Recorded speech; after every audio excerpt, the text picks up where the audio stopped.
Never. It's never going to be an intro. Ever.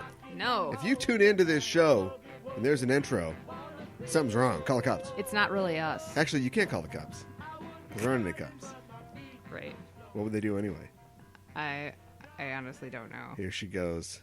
She talks big off mic, but when the mics are on, don't expect any political talk from this one right over here. Whoa, I don't know. I mean, they'd probably be like, would they even know what our show sounds like? You're taking this in a weird direction. I guess I am. I mean, I took it in a very pointed direction, but we knew where I was going.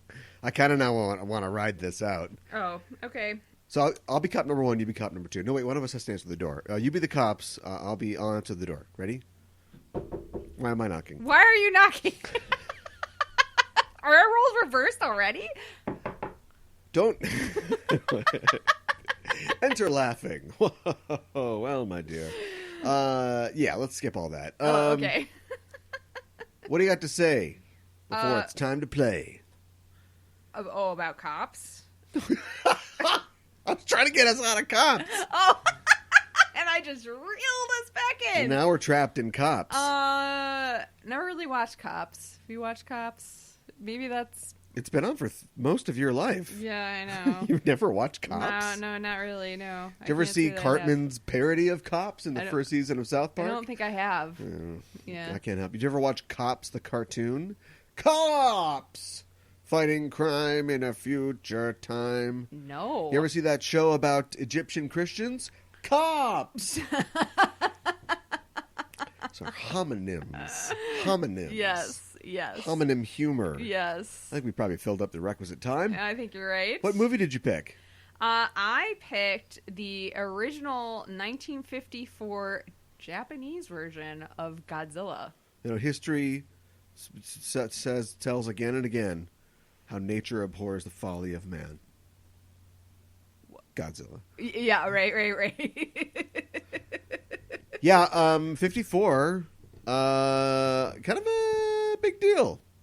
Big year? Or that the film was a big deal? Well, it was 1954 was a great year for cinema. It was a big deal. But, I mean, it was a big deal for Japan. It was a big deal for Japanese cinema.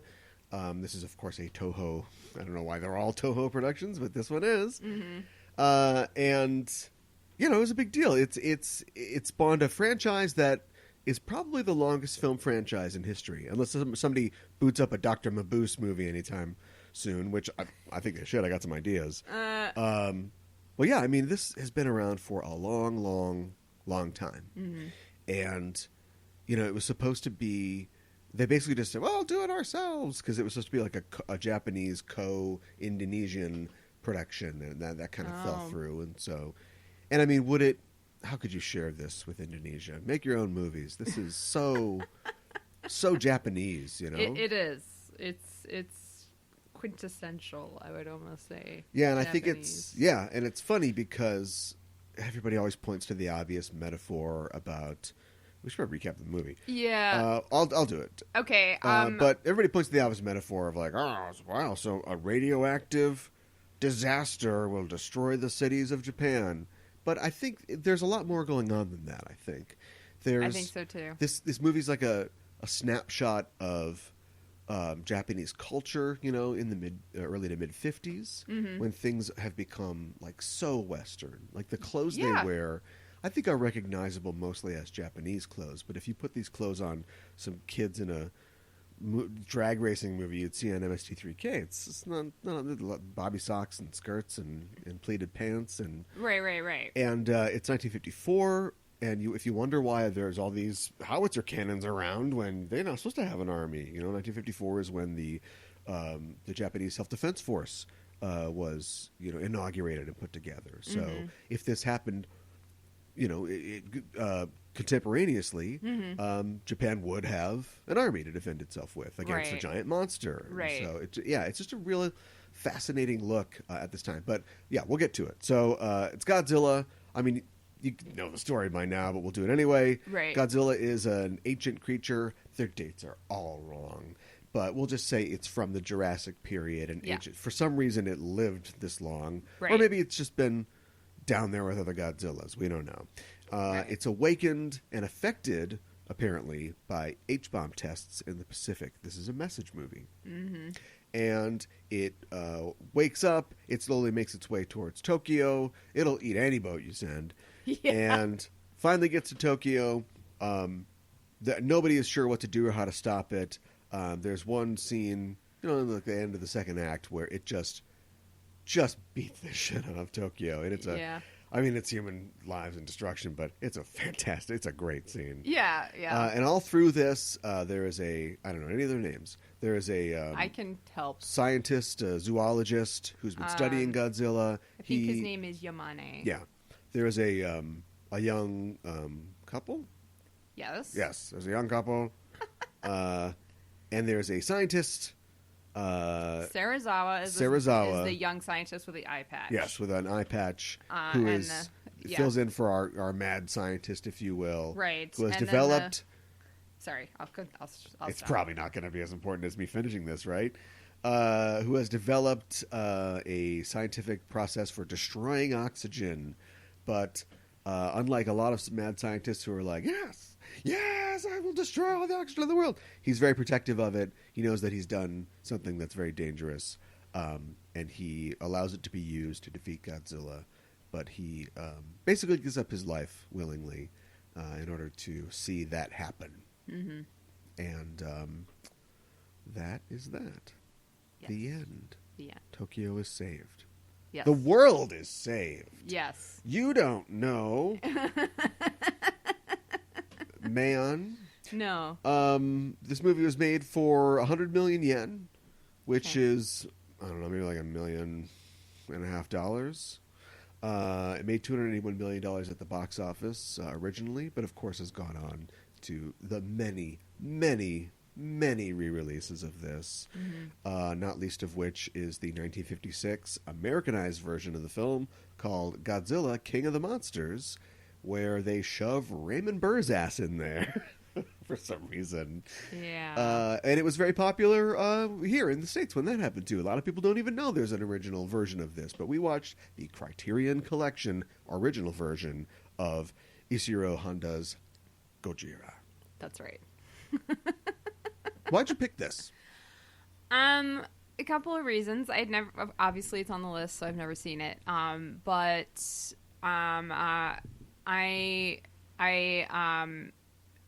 really into Japanese culture and studying Japanese culture and learning more about it, and had never really watched any Godzilla movies. So I thought, I would start with the original Godzilla that has spawned so many other things. And I think one of the things we actually talked about recently on another one of our shows, Sailor Noob, is a filming technique called tokusatsu, which is used in the Godzilla film. I think that's is where it kind of started. Remind the audience what that is. So I should have had my notes ready. Because I think I've had tokusatsu. That's the dark sauce, right? It's like a curry sauce. Right. I'll vamp. Please vamp. Or is it the fried octopus balls? I can't have those anymore. No. I don't eat cephalopods anymore. I know you don't, because they're too smart. They're too smart. So tokusatsu means literally special filming. Yes. And it means live action film, or it's used for a live action film or television drama, and it basically just means it makes heavy use of special effects. And I think when we talked about it on Sailor Noob, we talked about how when the West talks about tokusatsu, they specifically are talking about the style of special effects that we see in like all the Godzilla and kaiju films, like the original films. Yeah. And then that we see later in a lot of the Super Sentai Kamen Rider TV series. Super Sentai, for those who don't know, was the original Japanese series that the Power Rangers took all their action scenes from, still takes all their action scenes from, I think, and was inspired by. So basically that kind of filming. So in the West, that's what it means. But to in Japanese culture, anything that has heavy special effects is considered tokusatsu. So like Doctor Who would be considered tokusatsu. Star Wars would be tokusatsu. Even something like James Bond would be tokusatsu. So I think that's kind of interesting. Yeah, but everything uses special effects now. On Council of Dads, if they'll change somebody's hand position because they erase a Starbucks cup. I guess I see what you're saying. You're talking about the focus of the storytelling or whatever is on. Well, yeah, and then it often deals with like science fiction or fantasy too. I think that's another big element of it. So yeah. So yeah, even if it uses visual effects, then and it's not science fiction or fantasy, maybe it wouldn't fall into that genre. But anyways, yeah. So I felt like I needed to kind of go back to the source and see what has helped inspire so much. And that's why I wanted to watch this film. Well, I think it's a good choice. Honda he's known, mainly for these movies, for Godzilla movies and stuff like that. But he worked a lot with Kurosawa on some of Kurosawa's later films. Sure. I mean, like 80s and 90s. And there is something that really impressed me about this film was not the acting of the young leads, but there's a lot of different types of filmmaking on display here. Like he's doing a action tonkatsu delicious tokusatsu movie, but he's doing a lot of different film techniques, a lot of different kinds of shots, combined with all the effects. And he has a lot of skill as a filmmaker, and of course this Criterion print looks fantastic. They've cleaned it up. So I was really skilled. You just expect like, oh, Godzilla is coming, oh, run away, it's sped up or slowed down to match whatever's going on. Right. And it's not, and it's just a guy in a rubber suit wandering around a set. That came later. When we was like, hey, we can just tape whatever and put it on VHS. Like that's when that happened. But this is like, no, we got to make this believable and we got to make it cool looking. Right. And we're smartly going to shoot a lot of it at night. Godzilla attacks at night. Yes. And I mean, you can still tell it's a guy in a suit for the most part, but yeah. But it's just the concept of like I said, like when he starts going to town, so to speak. It's literally, that they're miniatures, yeah. It's really hard to hide that, but he does a lot of work to show who's in those train cars, or like just people running away from stuff and then like hiding under an awning, and then a building falls down, and that awning those people aren't there anymore, Right. And you just feel the tragedy a lot. And sometimes he oversells it when a mother and her 3 children are like, we're gonna be with daddy soon. All right, wow, I know, come on. I know that was a little much, but yeah, I mean I think that he's really skilled at that, and he has said specifically that it isn't just a metaphor people have put on it. Like he lived through the destruction of Hiroshima and Nagasaki, right, and wanted specifically to depict, the destruction of a city in a similar way to those cities, but also not just. I mean, it's a giant monster movie. We couldn't just have a nuclear bomb, so that's why Godzilla is radioactive, and that's why he.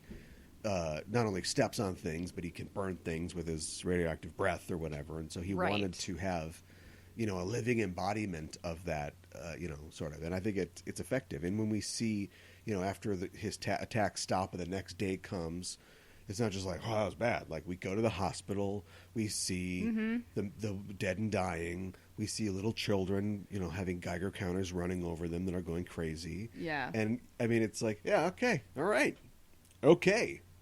I mean, I could watch the History Channel for half an hour and see Nagasaki. Not great. But somehow that's that thing, that power that art has to make you feel something about a real event that is while depicting a fictional event. Yeah. I think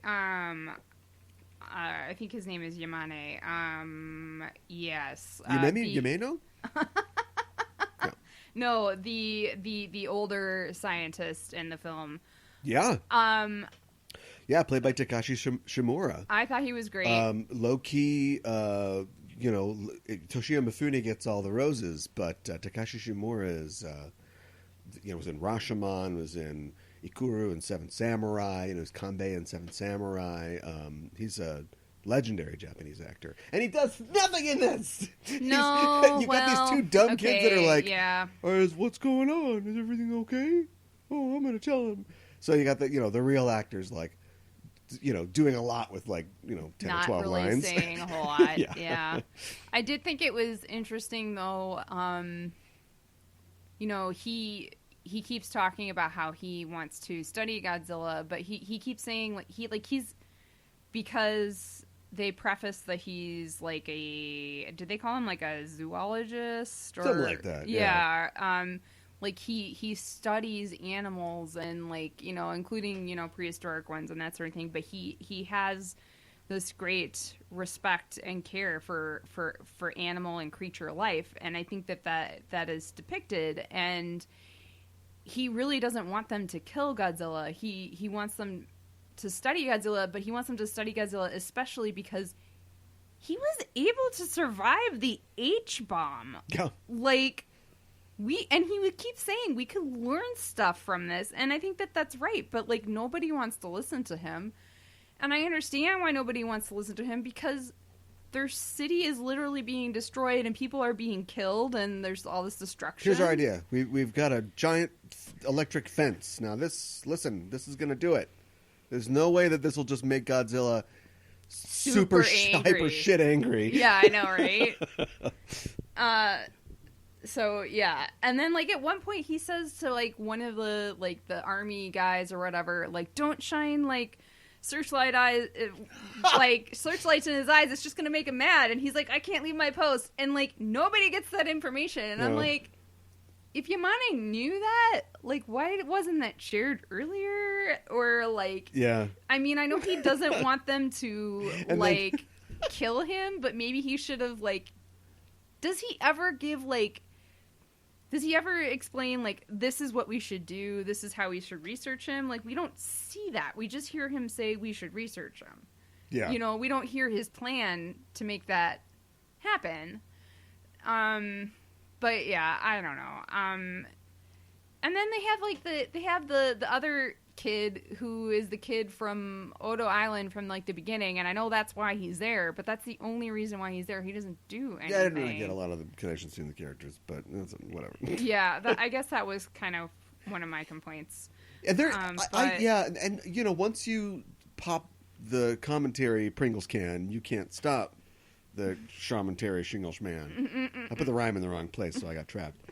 But I don't know if they're making a comment about the rubbernecking of the press, or just maybe press has to be a somewhat new thing to Japan. I don't mean the writing of news to people, but shutterbugs and stuff like that. And so all the photographers are on the TV tower, and right when we're talking about how don't shine your lights on them, they're all popping flash bulbs left and right, and Godzilla's like, well, I'm going over there. Yeah. And the guy in the thing is supposed to be the humanity guy. It's like, here comes Godzilla. He's opening his mouth very wide. This. I could smell his breath. Yeah. This is it, listeners. I know, right? We're going down. I know, and then they're just gone. Yeah. I had and I know it was a big deal for them to approach Serizawa about using his very destructive invention. It destroys oxygen. Yeah, and just like fire does. Yeah, right. I don't know. And literally will kill everything in the ocean for I don't know how long. Yeah. Or how wide it goes. But yeah, I mean, I don't know. I mean, it's And I guess like the older scientist at the end is like, what if there are more Godzillas? What if there is like, and I know this is part of the message. He's like, what if there's more nuclear testing and there's more Godzillas and this isn't the end, you know? But everybody's okay with like destroying all the life in the ocean for how many miles just so they can get rid of Godzilla. Gotta get rid of Godzilla. I know they gotta get rid of him. Choice. I know. Here's a misstep. Don't do flashbacks. Nobody cares. Don't do them. Oh. Do you know what I mean? Serizawa shows Emiko the oxygen destroyer, and we see her reaction, and then we cut immediately to later, and he's like, "Don't tell anybody." And she's like, "Fine." Yeah. And then later on, she finally tells Ogata. Yeah. She's like, "You're never gonna believe this," but, and we flash back and we see what actually happens. Yeah. And it just doesn't. Don't you like dramatic tension? I sure do. Yeah. What if he shows her that? We know that Serizawa has the power to stop Godzilla. She knows this, but she's promised she won't tell anybody. Then we go through another night where Godzilla kills thousands of people in half of Tokyo, and then we understand the guilt that's weighing on her when she finally tells Ogata. Yeah, you're welcome. No problem. Arigato. She's like, I can't keep this a secret anymore. Like, there's a way to stop this thing. We have to do this thing. Yeah. We got to go beat up Serizawa. Until he uses his oxygen destroyer to stop Godzilla. I know. No, I think but that's no, a really good instead point. we just it's kind of silly. Don't get tricky. Who do you think you are? Ingmar Bergman? Whoa. Oh, save it. Save it. And you haven't seen any other Godzilla films? I have not. No. Mm-mm. Have you? I've seen. I don't know. I've seen a couple of them because remember, like before 4,000 channels of cable, there was just UHF TV, and so I'm sure I've seen. I've seen Godzilla. I've seen Mothra. Sure. Godzilla versus Mothra. I've seen Rodan. Okay. Honda actually directed Rodan in '56 because this spawned a whole. Oh yeah. And just like anything else, like R-rated comic book movies, what have you. Everybody always learns the wrong lesson. So the lesson was people love a guy in a rubber suit stomping on cardboard buildings. And it's like, is that it, or do they like a well-made movie that's about tragedy and has a real life message? Right. But yeah, I've seen a couple of them. I think I've seen all the Gamera films just because of MST3K. Oh yeah. He's a friend to all children. Did you see the 1990? I should know. I was working in a theater. 7 Godzilla film. I did not. It sucks. Okay. Not only is it one of the worst films I've ever seen, it's definitely the worst Godzilla movie. And I haven't even seen the new ones. Yeah. Because I don't care. Okay. I don't care. But I have not seen Shin Godzilla, the new Godzilla film from Japan, from Toho, I believe. Which is supposed to be really good and is more a satire about, this is going to sound crazy, but is more of a satire about governmental agency, like in a crisis. Oh, wow. Like if the thick of it meets Godzilla. Okay. Maybe that would be appropriate to watch at some point. I don't think it's as funny as that, though. Oh, okay. All right. Just Malcolm is Godzilla. The thick of it. Yeah. Malcolm Wow, Tucker. I'm slow. Isn't it, In the Loop is in a different universe than the thick of it, right? Even though it's Is it? Yes. Oh, okay. Because none of those characters like carry over, right? Except for Malcolm Tucker is Malcolm Tucker, but it isn't like any of those characters. It's not like we're doing like a sequel to Yes Minister or something like that. It's just if you took Malcolm Tucker and another idiot MP that he backs up and that happened to be in Washington, D.C., like the day the news of the Iraq war breaks or the intention to invade Iraq breaks. Which is weird. Yeah, it is weird. I think I need to watch more Peter Capaldi stuff because I feel like I've seen that and Doctor Who, and I think that's it. Have you seen him play a Who doctor in World War Z? No. You ever seen World War Z? First of all... No, wait. Yes, I have. Right? Brad Pitt? Yeah, Brad Pitt. Yeah. I have triumphantly seen drinks a Pepsi. That's the climax of the film. That's not a good one either. Last thoughts on Godzilla, because we probably needed some extra time to talk about the next one. Well, I think it's a really good film. I think it's a classic film that's worth a watch, and yeah, I think it ultimately there's a good message there. Earth, the solar system, the universe. Great. All right. Let's move on to my pick for this week. I picked a movie from 1996 called Persona. Yes. It's an Ingmar Bergman film starring Bibi Andersson and Liv Ullmann and other people that aren't important. And a kid, a skinny kid. And a doctor. And a doctor. That's true. Yeah, I suppose she's important in the beginning. Yeah. What happens in this film? You have 30 seconds. Whoa! Oh my gosh! Speed run. So I'm not going to be great with the actresses' names, knowing who is who. Alma and Elizabeth. Well, I know Alma and Elizabeth.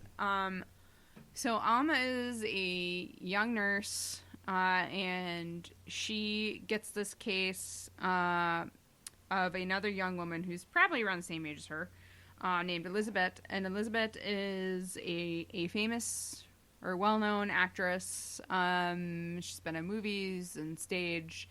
And the story that she is told is that Elizabeth was doing Electra, a stage production of Electra. Thank you. I couldn't remember what the probably not important. I'm probably encouraging your scene-by-scene synopsis, but go ahead.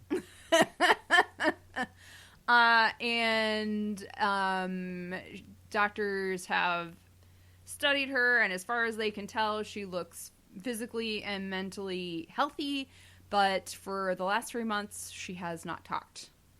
So that's why she's there.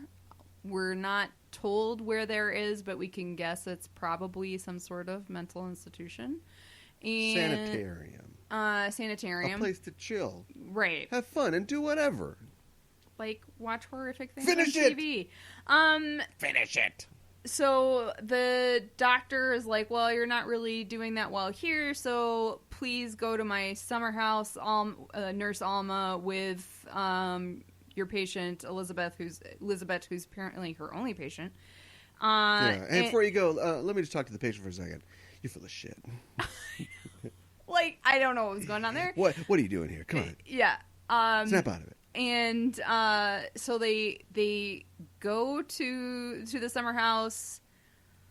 A lot of weird, trippy, psychological stuff happens. As the audience, we're not really sure 100% what is actually happening and what isn't. But things are not going well. And that's pretty much about it. I mean, there's a lot going on. Wow. That really emptied of content near the end. Okay. Well, I mean... no, I get it. Like, what do you say? But you didn't say anything. That's the answer. Okay, like, Alma is questioning her own identity and if she's really Alma or if she's Elizabeth and that sort of thing. Sure. Yes. I agree. You don't have to. You're not alone. This has been called the Mount Everest of cinematic analysis. Whoa. And if you think the French had, a monopoly on that, they got nothing on Swedes, I'll tell you that much. And Ingmar Bergman was purposefully, this is the high tide, the mid-'60s is the high tide of French New Wave and existentialism and experimentalism. And there's a lot of... there's a kind of horror. It's kind of a psychological horror movie in a way. Yeah. It's about psychological drama and trauma. Mm-hmm. Bahama. Mm-hmm. And so, yeah, he wanted to explore that, and he also, he put a lot of imagery in the film that is just like stark imagery, like not really even related to anything. Yeah. Which we're supposed to be like, what? Exactly. It's I think it's supposed to make you... Got a dick? Check. Right. We are slaughtering a lamb. Mm-hmm. There's a spider. Somebody's getting crucified.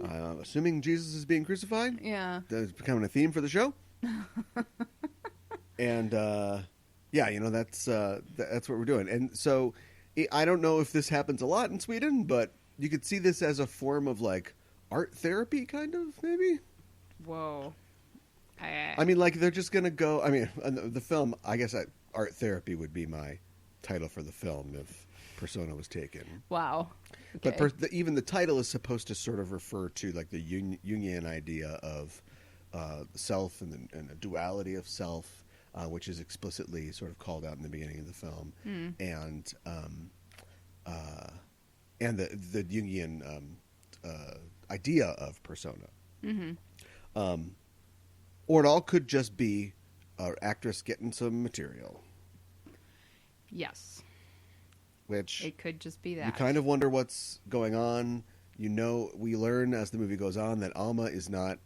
She's the classic idea of somebody who is not as together as she thinks she is. Like nothing really holds this thing together. No. And so you think like, well, I mean, she's just breaking on the cliff of Elizabeth's silence, and blankness. But when Elizabeth drinks her blood at the end of the movie, whether that's real or just subjective, psychological, there's a vampirism sort of theme there. She is taking something and giving nothing in return, right? From Alma, yeah.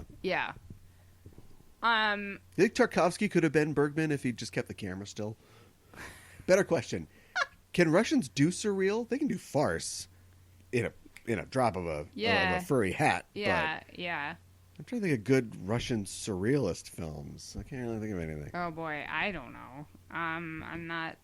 I would not call myself a Russian film expert, though. So that's where we disagree. I think I learned that the Swedish term for editing is klippening, which I'm just going to call it that now for the rest of my life. Were you busy? Yeah, I'm just doing some klippening on the new podcast. Boy, I hate klippening. You can't listen to music or do anything. Caliban, klippening. Klippening with Caliban. Yeah. The political themes are. Remember, this is the '60s, so. Right. But the political themes are interesting. Oh, okay. I think now. I don't know. When you're knee deep in it, it's maybe. I don't know. Okay. All right. I think that in the 21st century, we know how to spot a political thing, a political statement. Sure. Tone deaf or no. Yeah. When Britta runs on the stage, I believe mankind need not be governed. Everybody's like, boo, whatever.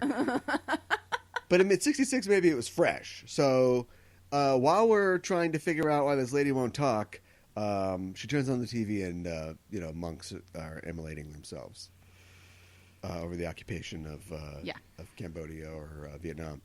And it's terrifying, and she's horrified by what she sees. Yeah, and then she's going to go to bed later. She's like, no, I'm just going to read my book.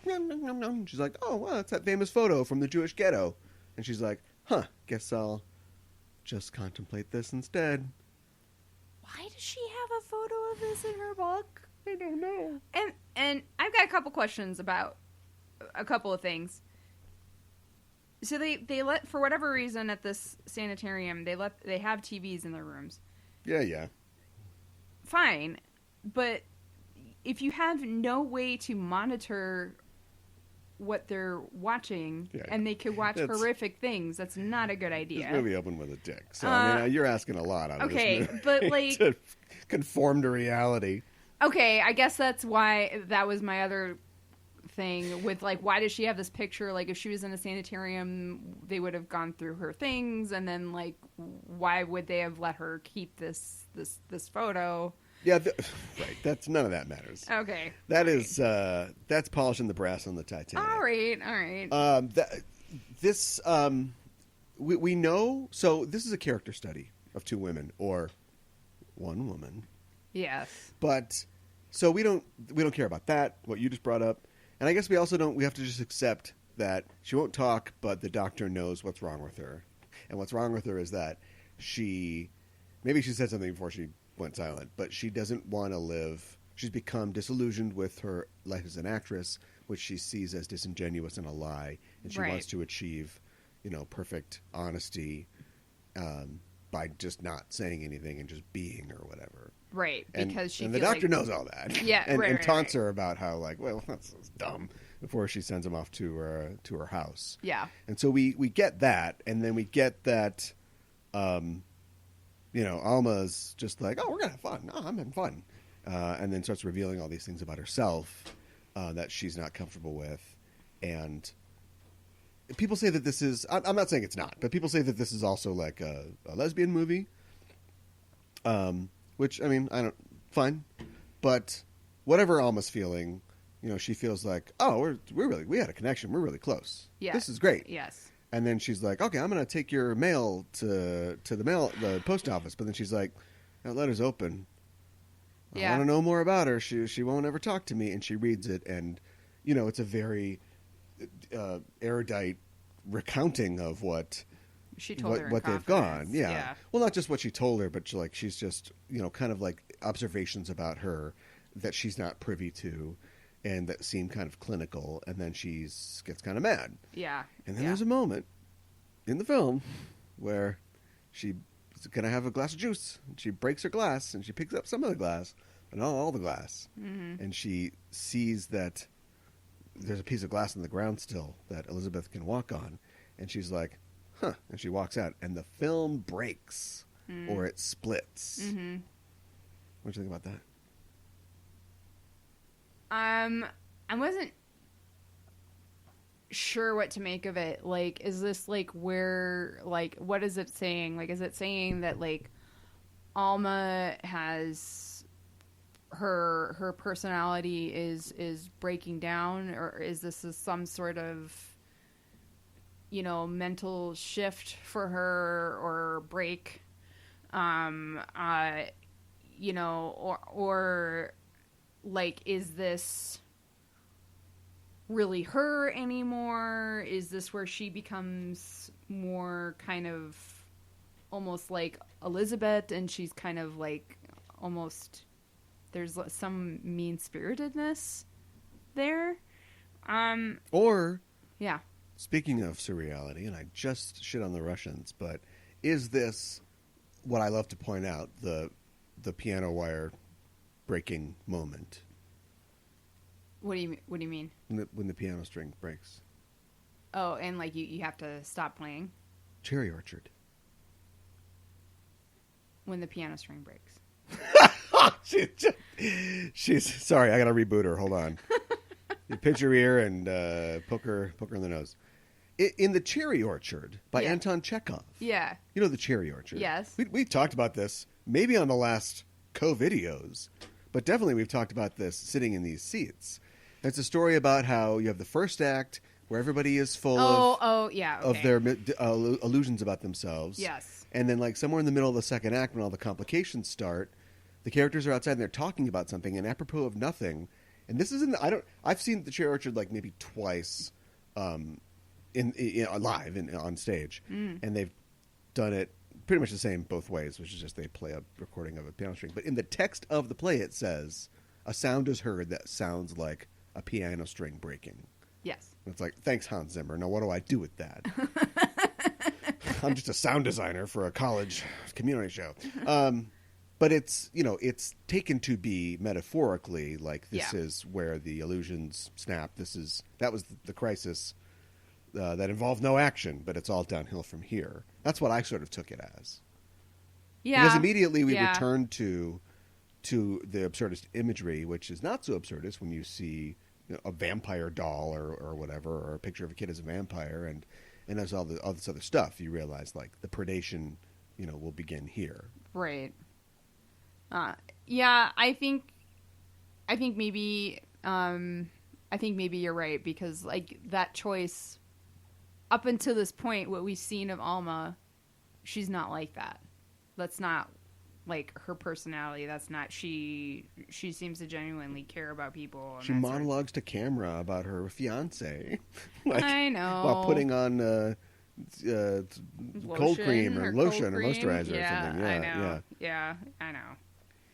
All right. Okay. What if Sandra D didn't get cool tight pants at the end? What if she just turned into a crazy freak? It'd be a very different movie. Where are you going, son?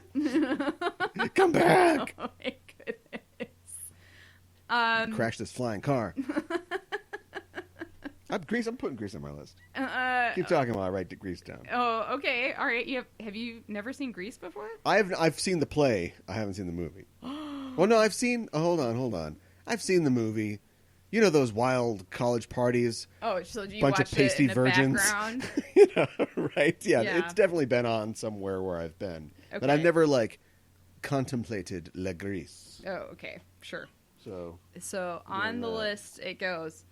I put the word down. Grease is the word. It's the word. I already did that. Okay. What did you think about the moment when Alma's, resentment breaks and they get in a slap fight, and then she's got to throw boiling water on her, and we hear Elizabeth go, "Don't do that! Don't throw water on me!" Right. Like she actually speaks, and she was like, "Oh, you were actually scared," and blah blah. I don't know. This is the point, right? It's upsetting to see somebody fall apart like this. Yeah, that's a great point, because she's the mental health professional, and in reality, what we learn is this is her patient. She's a fragile person who thinks that she's in control and cannot handle the fact that she is not in control. And to be fair to her, at the beginning, she goes, "Maybe I can't do this, Doc. Am I the right person for this? Oh well."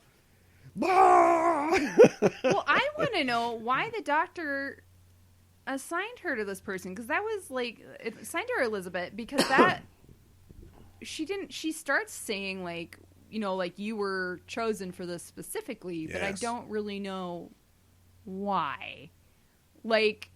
If you are to take this as Elizabeth is purely studying Alma as a character study, then it seems like her and the doctor are working together. Right, which is plot and not characters. So I don't really care. Right. But that could be one interpretation of... maybe Elizabeth has done this before. Maybe this is how she studies people. What I'm more concerned about is the reality, or at least the subjective reality of, post them fighting, and Alma tries to apologize and then runs off. And then later that night...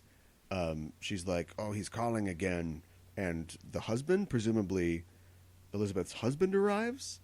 Yeah, and he's like, "Oh, I just want you to come home." She's like, "Oh, what are you talking about?"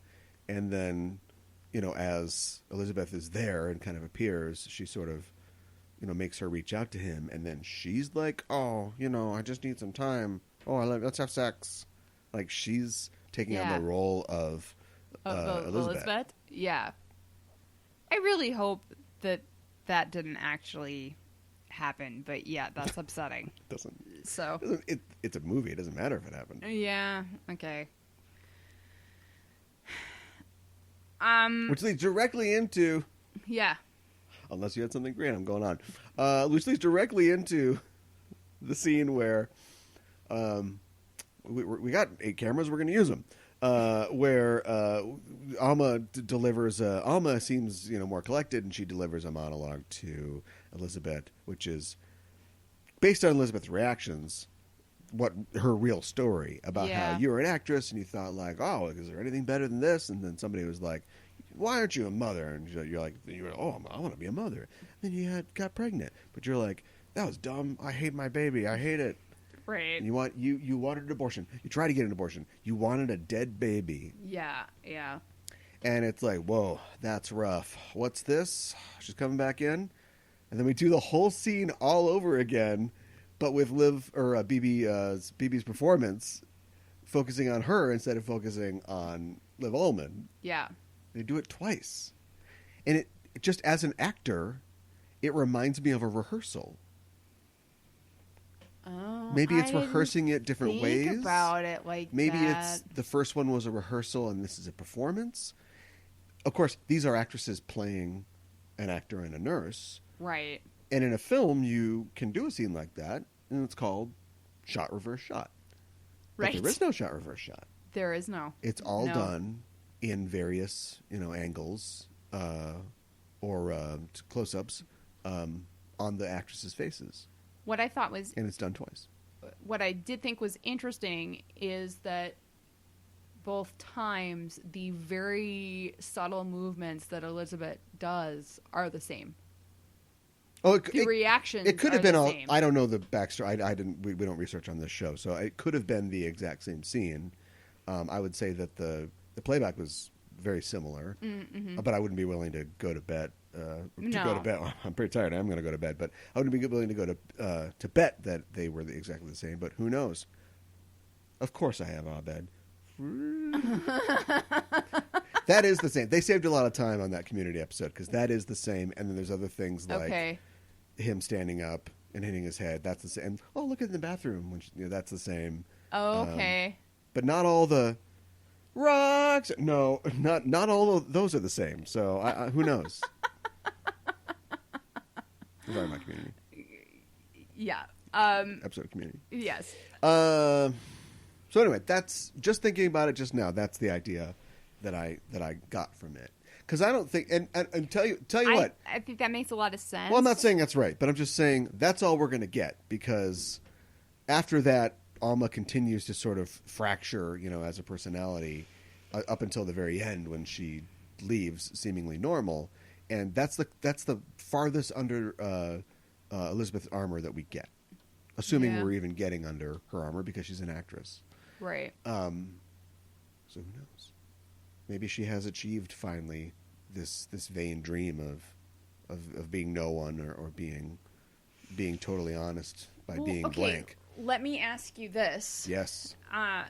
So going back to the end of the film, so we see Elizabeth packing, and then we move to just seeing Alma putting stuff away and getting everything settled, and then we see Alma waiting for the bus, Alma getting on the bus, but she gets on the bus alone. And then we pan to the right, and it's just, pebbles, rocks. Yep. There's nothing. It is nothing. So, was Elizabeth ever there?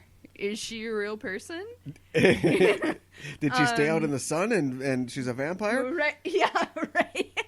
There's that one scene apropos of nothing, so to speak, and I already gave it away because I love doing that more than you do, where they're back in the hospital and she basically coerces her into saying the word nothing. It's like, you don't have to say anything, but if you're going to say anything, say nothing, which makes me think of this kind of self-annihilation that she's trying to achieve. Also, there's a couple other interesting things here. At one point, we talk about the disgust that she felt. That reminded me of, revulsion. Oh, okay, sure. Or, I'm sorry, I'm thinking about repulsion. Maybe she was repelled. Let's leave Polanski out of this. And then she literally name-checks nausea at one point, which, of course, is Jean-Paul Sartre, right? Yeah, okay. Interesting. Roxanne!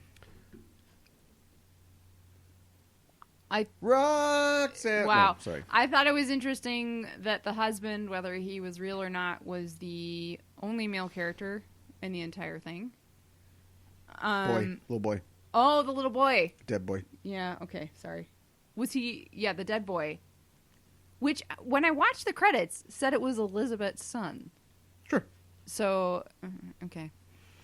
But he is in... He is... Looks like he's in a morgue. Yes. And he is trying to see through a clouded glass with an image of a woman behind it. Yeah. And the image shifts between two different women, presumably the two women in the show. What do you think about this? Alternate title, Dueling Headbands. No. Do you think that it was like... maybe I've got this on the brain, but like Face Off? Whoa. What was that one scene where they've been merged their faces together finally? Yeah. At the end of the second time they go through the monologue, and I was just thinking, like, you're not having any fun, Alma. Got gold guns. Wow. I mean, that would really make this difference. So I wasn't sure where this movie ended up being way more of a psychological drama than I had anticipated. And, leaves you with a lot of questions, which I'm fine with. And I think that's, part of it. But when it was still kind of in the early parts, but after they were at the summer house, I thought maybe Elizabeth was studying her, but was going to, maybe, take over her life or something like that. Or, start being her, kind of like a talented Mr. Ripley sort of thing.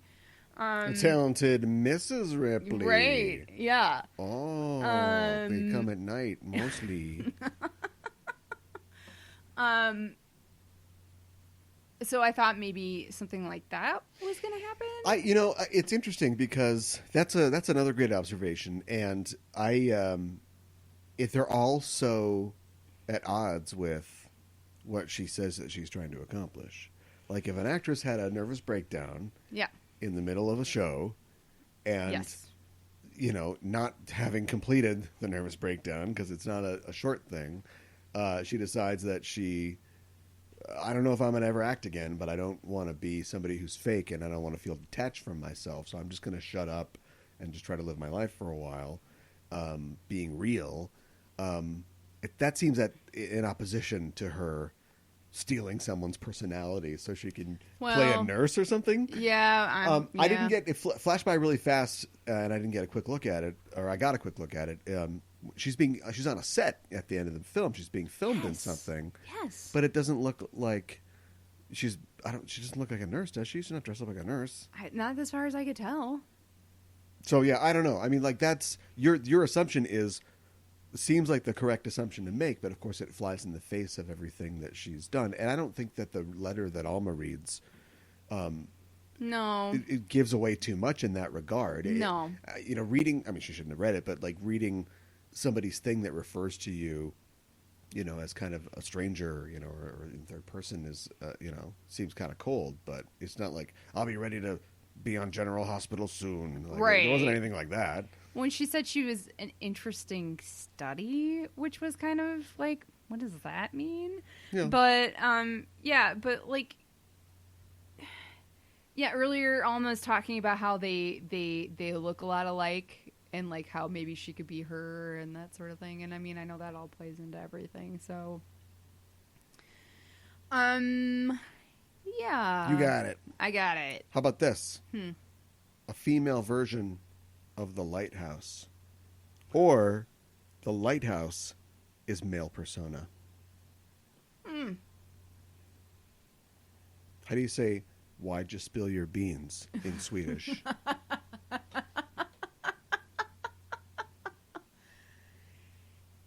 Yeah, I guess the one big difference is that Willem Dafoe talks more than Robert Pattinson in that movie. Well, yeah, yeah, but it's yeah, like two characters. It's like the comparison. Robert Pattinson comes in and he's got stuff that he's hiding. He's got beans that are unspilled. Yeah, but he is playing the role of the good company man and a guy who is working for the lighthouse company. This is important, right? And Willem Dafoe is a person who has secrets, but is seemingly more satisfied with himself. And in a lot of ways, they change places or share the same role. Yeah. And then one of them gets their liver pecked out at the end. It's so weird because if you watch a black and white movie from the 60s, you expect to see a Dick and Dracula. Sure. Dick and Dracula coming this fall to CBS. But in a modern film, which, yes, is shot in Instagram ratio, you don't expect it necessarily. And you expect the kind of subtlety, which is, what's going on at the top of that lighthouse tower? It's pretty gooey in here. You expect that much. But you don't expect, literal, mermaid pussy and then, No. He's just salty Prometheus at the end. Yes, You exactly. expect it to sort of land, and then you go, there was some weird stuff in there, and not like, the movie kind of just gave up and just went, I'm weird. The movie puts a beanie on its head and pulls out a tuba and starts dancing around. You're like, oh, whoa, okay, that's what we were doing. I love The Lighthouse. It's great. I'm not criticizing it. I'm just saying, like, that kind of surreality is audiences aren't willing to. They're not necessarily used to it. No. Yeah. You can get away with Ocean Walker defense for a long time. Yes. But now people go, what? What was that? No. I want Scoob. Oh my goodness. No one has ever said I want Scoob. I'm sure a kid has. Have you seen the Freddie Prinze Jr. Scooby-Doo movies? I don't know that I have. I think I've seen clips, but I don't think I've actually seen them. I don't want to ruin anything then. Oh, okay. I had a screed about that, but I'll save it. Anyway, for all we've said, I think this movie is riveting and it's beautiful, and I'm really, really glad I watched it. Yeah, it is definitely beautiful. I think there's some powerful performances in here. Dueling headbands. Yeah, dueling headbands. What's the traditional Swedish instrument? Maybe a lute? Maybe.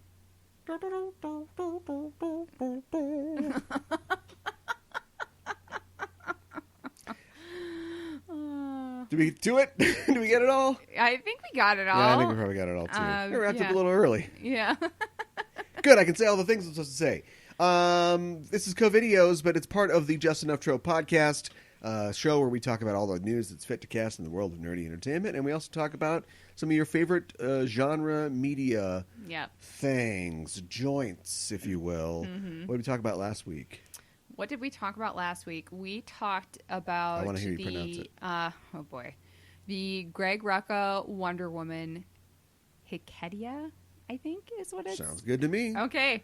Yeah, because Wonder Woman was supposed to come out, and it didn't. But we talked about a graphic novel instead. Yeah. We've also talked about TV shows, movies, comic books, that sort of thing. Mm-hmm. I mean, you probably know that if you're listening to this, but just reminding you that we're part of the Just Enough Trope Network, which has many podcasts that cover just about all your tastes. Mm-hmm. Just about. Mm-hmm. I'm trying to think of what we're missing. Horror? I don't know. Well, we do movies. Yeah, that's true. We did a whole thing on Wes Craven.